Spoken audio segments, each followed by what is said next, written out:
Hey folks, welcome back. It's Lucid, and we got another turn for you here in Mountain Arena.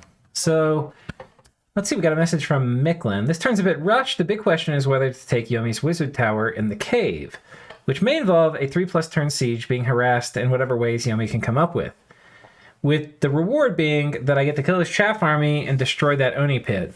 But the Dione can just stealth out, and the Prophet and the Pretender can teleport out, possibly to another Wizard Tower that he raised the next province over. So I think I'm going to bring my main army to the Throne of Knowledge, and hope I don't regret doing so. I got Blood 8 in 2 turns. This is probably a move I wouldn't choose to do. I think I would have probably rolled the dice, though I do like it, because he's going where the army isn't, which a lot of times can be better than going where the army is.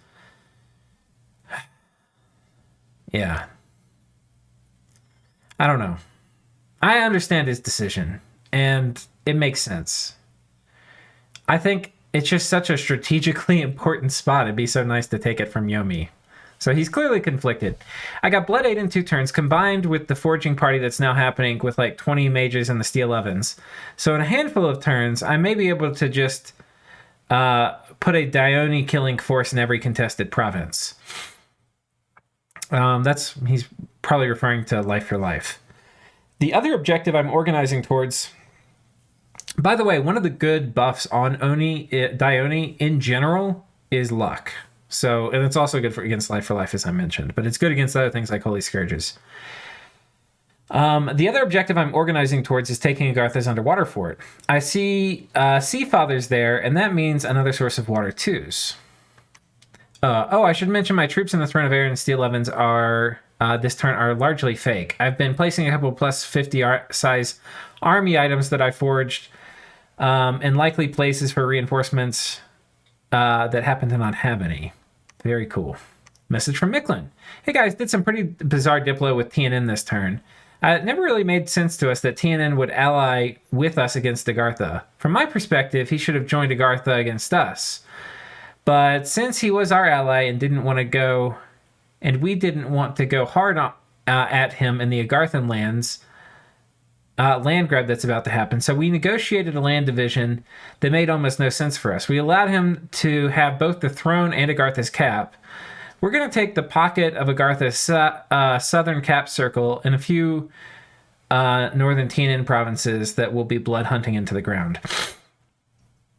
From a winning the game perspective, this makes almost no sense for us. Militarily, we're in a position to roll TNN and just take everything.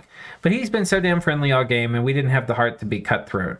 Most likely, this means our 5% chance of winning is now closer to 0. Okay, let's take a look at that. Let's start off with looking at Lanka here.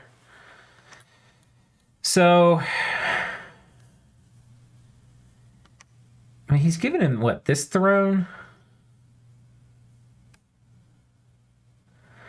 Not really sure what thrones he was talking about.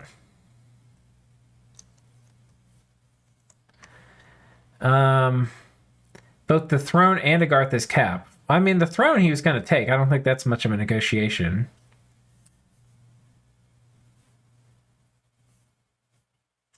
I think he's right in the sense that, like, conquering TNN is a very valid objective for Lanka right now.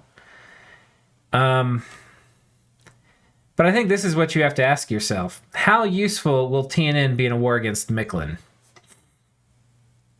And I believe the answer to that is not very useful, right? Because they're blocked off from getting to Micklin here by Lanka. And this doesn't go to Micklin. This goes to Yomi, which, you know, isn't going to be Micklin anytime soon. It might become TNC at some point. So, yeah. And, I mean, the only way TNN would have to get to Micklin otherwise would be through here, which he's not going to get. So, it makes sense. Like, TNN is only in a position to backstab the coalition against Micklin. So, from just the geography perspective, it makes sense to go ahead and kill him when you know you're going to be fighting Micklin later. But, you know, he's been friendly. He hasn't backstabbed the Micklin coalition. I can understand not wanting to. The other consideration is if you're timing when you're going to attack Micklin, it would be probably pretty foolish to expect to take TNN without losses. In other words, a full-fledged war against TNN will likely be a short-term resource and military drain on Lanka. And it may put things very out of position for fighting with Miklin. If this army marches off over here going to cap him, which you kind of need to do if you're going to, pick a fight with him, well, if it marches off over here, it's not going to be in a position to do much about Miklin. So the other thing, of course, is a timing assessment. When are you going to need to fight Miklin again? So if you're planning on fighting Miklin soon, probably makes sense to try to come up with peaceful terms with TNN. If you're not, probably makes sense to try to roll him. And I'd suggest playing like that. You can't, if somebody's friendly, that should bias you towards being friendly back, right? Because, they're going to be trustworthy and y'all can work out a deal and all those things. But if the underlying game state means you should roll them, then I think you should, And, this is coming from me. I'm definitely most of the time try to avoid attacking people that I trust and am friendly with, because I just know they're going to be, solid allies, and try to do the same and really only attack me when, the game state really favors it for them. So it's good keeping people it's kind of like a weird metagame thing where it's good keeping people like that in the game. So you'd rather eliminate somebody that's going to probably stab you in the back just at, the slightest whim or something. Point being here is that in my opinion, the assessment is less about, do you want to fight them? Is it nice or friendly? And it's more about, what's the timing of the war with Miklin? Because I think if you're going to try to play the game late, you need to go ahead and fight them. You're not going to get big, I don't think, fighting Miklin. Miklin's certainly shown he's going to make you pay in pounds and pounds of flesh to take his stuff. So, if you need to fight them soon, and if we take an objective look at it, that really depends on Tianchi, right? When is Tianchi going to roll out? If he and Tianchi want to roll out and have a go at Miklin, now's about as good a time as any. Maybe he takes a few turns to prepare. If Tianchi's hey, I want to sit here and turtle for a bit longer, go kill Yomi. You see, I think if I were in this game, I would tell Tianchi, look, why don't you go eat part of Yomi, and I'll go eat part of these guys, and then we kill Miklin. And have some way to protect the thrones in the meantime or something like that. Because I would want a strong ally against Miklin. I wouldn't want a weak ally. So I would ask, and that's part of, Dominions is, sometimes you want everybody to be weak except for you. But if you're going to be, Tianchi and Lanka are pretty natural allies, right? Because Miklin's in a clear position 1. They need to do something about it. In such cases, you really do want to benefit your allies. So, him rolling Yomi would be pretty good, except for the fact that it may make it so that Miklin can attack this throne. But I think that's about that. Let's see if there are any cool battles. And there's a dire portent going up. Yomi's cast something. End of Culture and Gift of Health. Oh, I think he put up Gift of Health. Cool. That'll make his Dione extra hard to kill and a lot more resistant to life for life if he's fighting in places with his Dominion. This looks freaking cool. These are here to kill Dione, almost certainly, because these Stellar Bolts do armor-negating damage. They're very good against super combatants. It's got weapons of sharpness on them, too, so when things get in melee, they got 2 armor-piercing attacks. One of them has death poison. That said, they can definitely get killed.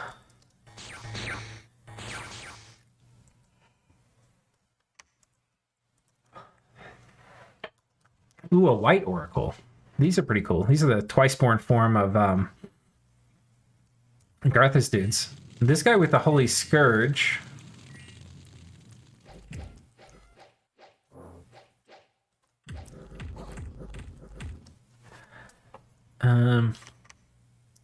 Yeah, okay. I was gonna say it looked a lot like a Tomb Oracle. I was thinking EA Agartha doesn't have that, and they don't. But here they run into some ghouls. Here you can see 80 ghouls killing 4 Aussies. Not actually a horrible trade. Tianchi venturing out with some very high-level stuff, it looks like.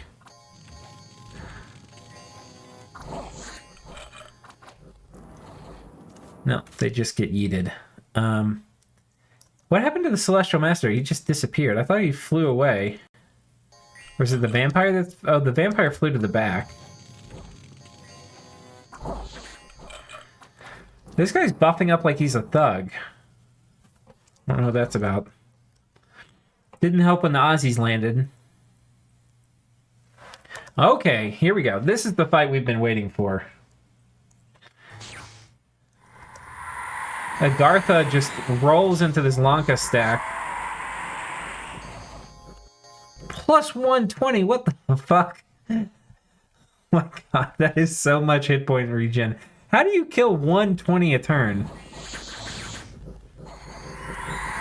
Certainly it involves fatiguing him out. But then what? I mean, how do you do 120 damage a turn? You must soul slay him, right? Yeah, okay. That indeed is the answer. Normally, when you soul slay something, it's like minus 999 or 995 or something. Minus 670. This guy had so much fucking hit points. This is ridiculous. But yeah, this is the part in the game where it's hard to run around like that. Who did it? Who did the dirty deed? It looks like this guy. Pin gear on top of a communion, so he gets a pin bonus from that. Yeah, I got 2 pin bonus from that. Plus, you know, the fatigue situation. Very nice. Loses almost nothing. Must feel good for Lanka to start taking some of these fights without any losses. Tiernanog, I think this is a fort storming. Okay, so let's take a look here. Yeah, there's really not much inside. Yeah, okay. These guys get wrecked. Was that the last battle? Yeah. All right, so I think we need to look at score graphs. A lot of times when I have a turn, sometimes I just want to pull up the score graphs. A lot of times, especially in late game, because a lot of times you can't see the forest for all the trees. And this tells you basically what's happening. We've got TNN making their first gains in a very long time. We've got Lanka, who's pulling ahead. He's making significant progress, but he's kind of curbed how much progress he can make by the border deal he struck with TNN. And while he's gained about 20%, Micklin's gained about like 35%. And I think most importantly, Micklin's getting Yomi out of their core lands, which is only going to give them 4 major choke points into their territory to worry about. And for a nation that doom stacks, as well as Micklin does, that's pretty significant. Army size, that's another story. We can see Lanka getting bled a little bit, Micklin rising. Research, TC number 1, Micklin number 2. Gym income, Micklin clearly number 1. Yomi had been kind of really close for a long time, but he's kind of on the decline at the moment.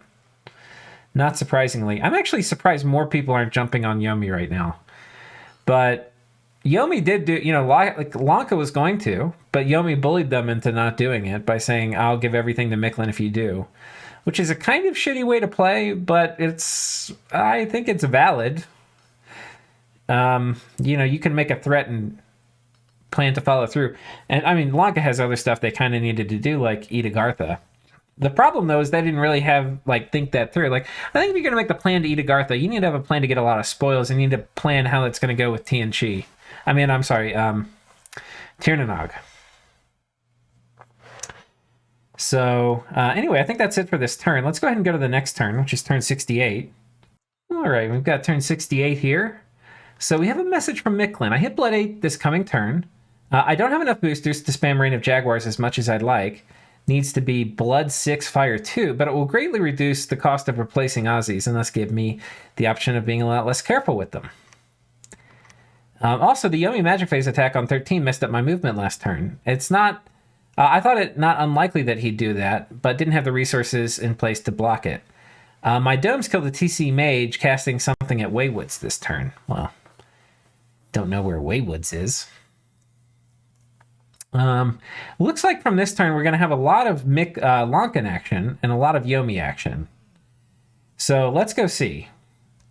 Yomi moves south with a teleporting group here. So this was a gym bait.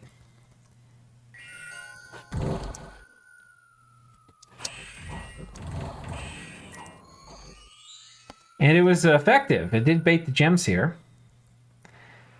But let's see, did this army stay? The army did not stay, just 2 turkeys.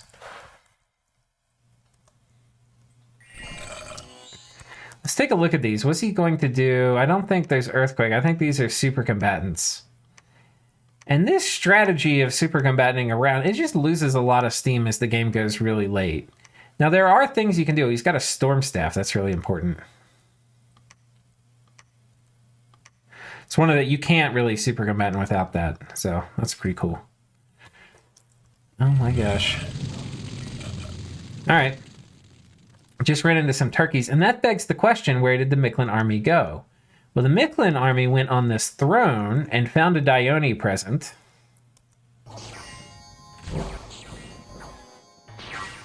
And he gets soul slayed. Yeah, hard time to be a Dione. Tianchi attacks Mictlan here. Oh my god.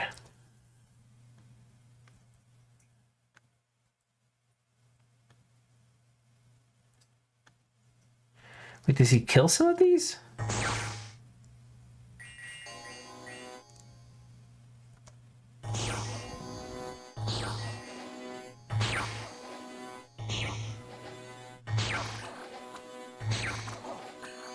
I think the Soul Slay's targeting the ghouls.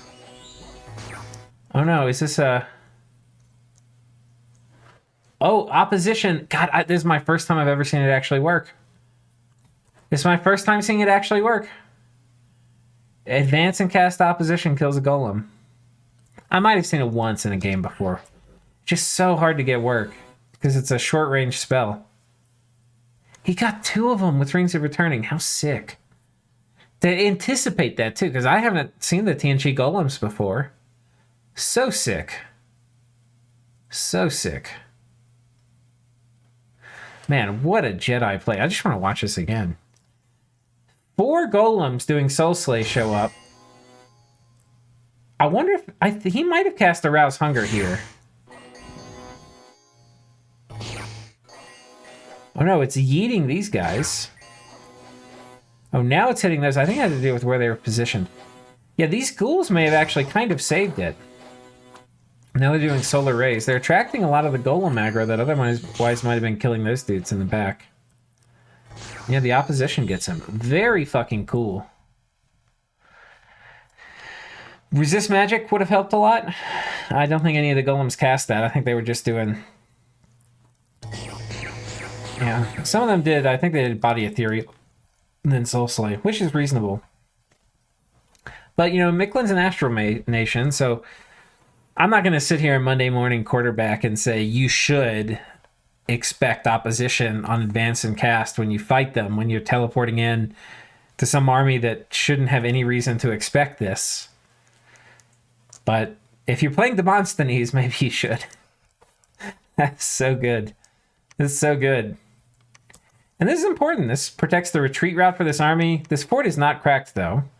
Iron walls were cast here, so it has a ton of siege strength. This is a big army, too. These guys siege for like 5. So this is probably like 500 siege strength here. So it's going to take 3 turns to knock through that. Meanwhile, this army came south, and this now begs the question for Mictlan. Did I miss a turn somehow? Maybe. I don't remember seeing this change hands. I think we missed that last turn, guys. I'm sorry. Maybe we'll go back and watch it. All right, so here is the battle for the storming of Yomi. And there's really nothing inside. And so it's just a little squad here. Over in the blink of an eye. Yeah, so they take it. Yeah, we didn't really look at the logistics here. Yeah, so he oh, no. He cast Arouse Hunger to give more chaff here to support a magic phase attack, because it wasn't here and it appeared in the magic phase. So that is very fucking cool. Let me go back to 68.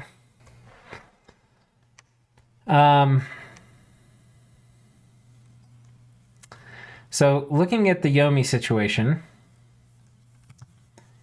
Yomi now, I think the logical move for Yomi, he has two things he could do. He could come over here and try to relieve this fort. Risky, because he could potentially walk into a PD dump here. Micklin could maybe magic phase more stuff in and maybe take a decisive fight. If Micklin chooses to abandon this province and move over here, then it becomes really risky for Micklin, because he's potentially looking at getting his stack wiped.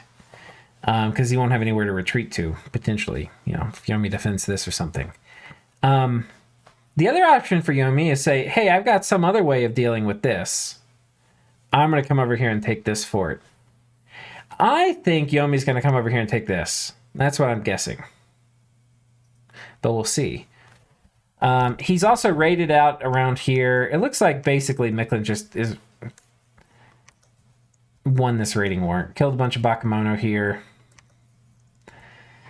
Yeah, I mean, Yomi can keep doing stuff, but especially with his movement down here and him having lost this, I think for him, taking this is more important. Not only is it going to deny the throne from Micklin, maybe keep the candle lit, that maybe he can do a throne rush and win again.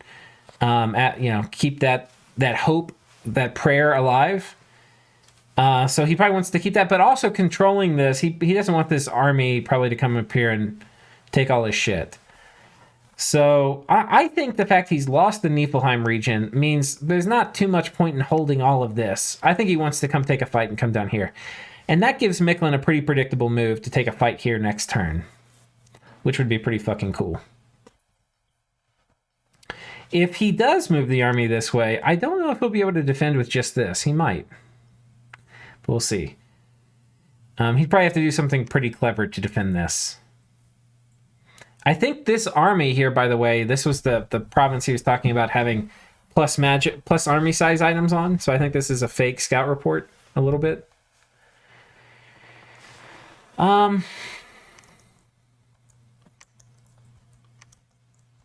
Yeah, just the raiding war not going Yomi's way over here.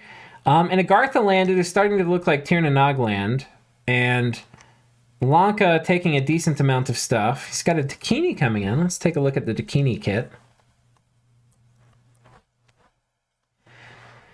Okay, cool. Shade mail. Ooh, fancy.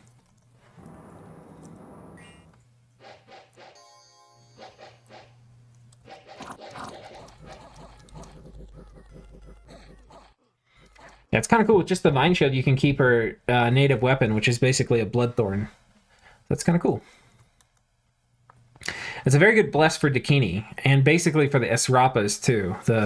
The ladies who also have the Athame and the Bloodthorn and the Kick. So, very cool. And yeah, it just looks like this TNN army is going to come over here and cap Agartha, and I think that's about all that's to be said about it. Lanka did get a decent amount of the spoils. I assume Lanka's going to get this fort as well.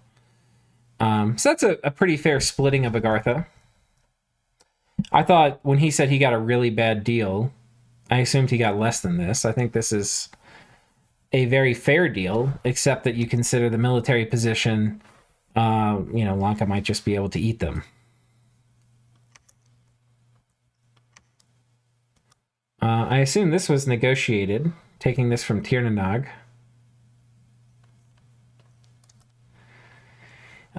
So that's this part of the world. Coming over to Tianchi, they're just raiding. They're kind of bleeding stuff out. Whatever they move here tends to just get instantly killed the next turn by magic phase attacks. It's a nice province. And if you're going to move out, you need to control it, but yeah, I don't know. Okay, TNG has a proper stack here. Where is this going? I think this is going... Okay, no, this is probably going to contest this throne. That's my guess. It's going to come over here and take this shit. Though it could also be coming to take this throne from Yomi. My guess is it combines here and they go march on this one. That's what I think is going to happen. But I think that's it. We're at 25 minutes, which is about how long we go for episodes. So let's make sure we didn't miss anything really cool.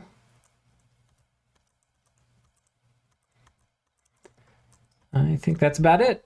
So we'll see you next time. Until then, take care.